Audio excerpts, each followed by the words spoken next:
ব্যৰ্থ কৰ্তই পাৰ যদি মোৰ এই ভকত বৎসল দয়া কৰি ৰক্ষা কৰা পাৰ্থক তোমাৰ।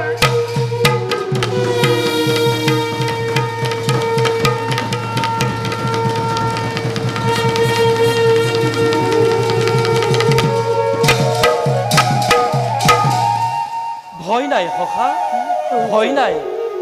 আহিছো মই তোমাৰ সহায়ৰ বাবে। সামান্য এজন বীৰৰ লগত ত্ৰিভুৱন বিজয় অৰ্জুনৰ পৰাজয়, এনে কথা নুশুবে কদাপি। উঠা সখা, গান্ধীৱ তুলি লোৱা। আছো মই তোমাৰ সহায়। হে দয়াময়, সাৰ্থক হ'ল নয়ন আজি মোৰ তজু দৰ্শনে। অধমৰ শতকোটি প্ৰণিপাত গ্ৰহণ কৰিব প্ৰভু।